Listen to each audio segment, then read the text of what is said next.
Assalamualaikum warahmatullahi wabarakatuh. Selamat malam Bapak Ibu. Saya hari ini akan berbicara mengenai feel good, law of attraction.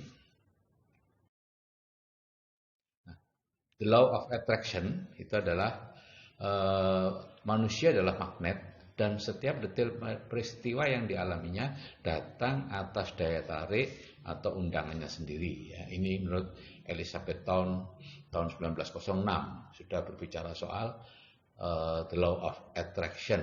Ya. Di Indonesia baru akan persiapan kemerdekaan, gitu ya. Yang kedua, segala sesuatu yang kita pikirkan dengan segenap perhatian, energi, dan konsentrasi pikiran, baik hal positif maupun negatif, akan datang ke dalam kehidupan kita. Nah, disinilah Bapak Ibu, orang miskin tambah miskin, orang kaya tambah kaya. Karena orang miskin umumnya menarik kemiskinan dalam bentuk mengeluh. Mengeluh ini mahal, itu mahal, gitu ya. Kalau orang kaya, enggak. Ya. Begitu juga kalau Anda misalnya berpikir tentang hutang. Apakah itu mau melunasi hutang atau mau menambah hutang, maka Anda sedang fokus ke hutang sehingga hutangnya akan bertambah. Ya, sehingga meskipun Anda ingin melunasi hutang, tetap saja hutangnya akan bertambah. Jadi lupakan hutang, berpikir saja tentang kemakmuran. Ya. Pikirkan hal-hal yang positif, yang negatif lupakan. Bukan berarti Anda melupakan hutangnya, ya hutangnya tetap dibayar dengan secara otomatis gitulah diatur ya sehingga Anda tidak lagi fokus ke hutangnya. Atau lebih singkat lagi, the law of attraction itu pikiran menjadi kenyataan.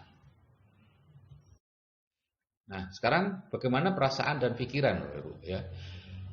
Dulu kita mengatakan law of attraction itu karena pikiran, tapi sebenarnya kalau diteliti, kekuatan pancaran gelombang energi dari jantung itu lebih kuat 5 kali lipat dibandingkan dari otak. Ya, sehingga perasaan itu memancar lebih kuat dibandingkan pikiran. Ya, enggak sesungguhnya pengendali dari loa itu bukan pikiran, tapi perasaan atau emosi yang menyertai pikiran itu. Apakah Anda berpikiran atau berperasaan negatif, sedih, marah, benci, dan lain-lain, atau Anda berperasaan positif, itulah yang menentukan. Jadi perhatikan saja perasaan Anda, aturlah supaya selalu merasa baik atau feel good. Nah, ini adalah level-level energi emosi atau perasaan ya. Usahakan ada di level power terus ya, minimal 200 itu energinya ya, berani atau afirmasi penegasan ya. Percaya, yakin, optimis, memaafkan, memahami. Anda lihat makin ke atas itu energinya makin besar. Di situ ketenangannya, tenang, hening, kebahagiaan yang luar biasa, emosi yang tidak terlukiskan itu karena pencerahan ya, dan sebagainya. Tapi kalau Anda berada di bawah, di dalam zona force, menghina orang lain ya, menganggap orang lain karena berbeda cara berpakaian saja sudah merendahkan, atau benci kepada suatu etnis tertentu atau kepada ya siapapun, Anda tanpa sadar Anda benci walaupun sebetulnya tidak tahu kenapa harus benci. Karena diisi orang aja gitu ya. Anda lihat, baca, hilangkan mental block ya, itu ada di situ kenapa Anda bisa membenci. Dan hasrat atau keinginan yang sangat kuat sehingga kemerungsung istilahnya ya gitu ya. Khawatir, menyesali, putus asa gitu ya. Nah, itu lebihan ya. Saya banyak mendapat pertanyaan atau pernyataan, "Dok, kalau saya misalnya ingin 100 juta 1 tahun lagi," wah itu kemerungsung banget, itu negatif banget Bapak Ibu. Hati-hati ya. Santai aja, Anda akan sampai ke sana. Ini ada 4 langkah untuk jadi selalu feel good atau selalu merasa baik ya. Yaitu dengan membuat buku syukur dan jurnal syukur. Yang kedua bersikap fleksibel. Dan yang ketiga berpikir bahwa semua hal belum bisa dinilai karena memang belum selesai. Dan keempat kalau terpaksa ya anggap gila sementara. Ini akan saya bahas satu persatu ya. Membuat buku syukur dan jurnal syukur itu seperti ini Bapak Ibu ya. Buku syukur berisi hal-hal yang kita syukuri sejak kita lahir sampai hari ini. Jadi membuatnya cukup sekali saja gitu ya. Cuman sering dibaca.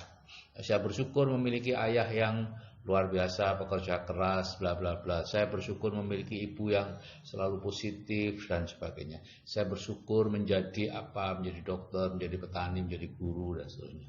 Kemudian kalau jurnal syukur itu diisi setiap malam menjelang tidur, berisi sedikitnya 10 hal yang perlu kita syukuri hari ini.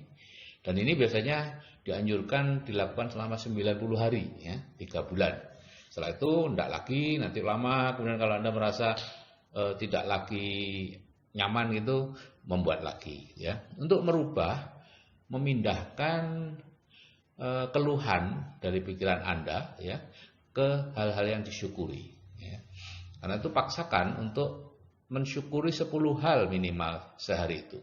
Ya, saya bersyukur mendapat kiriman pisang goreng dari tetangga, ya. Saya bersyukur bisa bangun dengan segar pagi ini, ya. Karena banyak orang yang tidak bisa bangun, ya. Oke, itu perlu Anda buat. Dan yang kedua adalah bersikap fleksibel, gitu ya. Jadi apapun yang terjadi, misalnya Bapak Ibu berharap terjadinya A, dapatnya B, ya kita menerimanya dengan baik, ya. Karena apa? Karena kita yang merencanakan, tapi tetap Tuhan juga yang menentukan.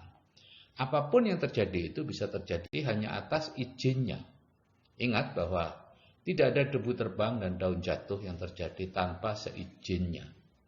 Nah, banyak orang yang katanya beragama dan percaya pada Tuhan, tapi ketika terjadi situasi yang menurut dia buruk atau tidak menyenangkan, mereka habis-habisan menyalahkan orang yang dianggap bertanggung jawab atas hal itu.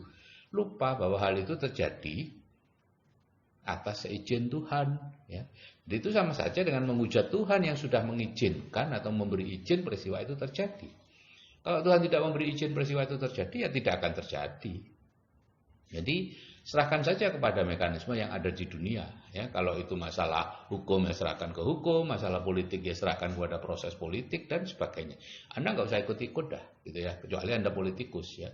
Kalau Anda orang biasa ngapain? Kalau enggak, Anda mudah sekali terseret oleh politikus-politikus atau siapapun yang memanfaatkan Anda, gitu ya. Kemudian yang ketiga adalah berpikir bahwa semua yang terjadi ini belum selesai, jadi belum bisa dinilai, Bapak Ibu, ya. Hal-hal yang nampak buruk mungkin merupakan awal dari proses ke arah kebaikan. Begitu juga hal-hal yang nampak baik mungkin merupakan awal dari kondisi yang lebih buruk, ya. Jadi Bapak Ibu mungkin ingat cerita saya tentang petani miskin dengan kuda betina miliknya, ya. Jadi ada petani miskin di Cina. Saya tidak tahu kenapa kok di Cina, ya. Karena kenapa nggak dibuat di Sumba atau apa gitu, ya. Ya di Sumba aja deh. Ya, ada petani miskin di Sumba punya kuda betina, gitu ya. Kemudian kudanya hilang. Tetangga-tetangga petani tidak merasa sedih, tapi petani santai aja. Seminggu kemudian si kuda datang dengan 7 ekor kuda jantan. Semua orang gembira, petani biasa aja.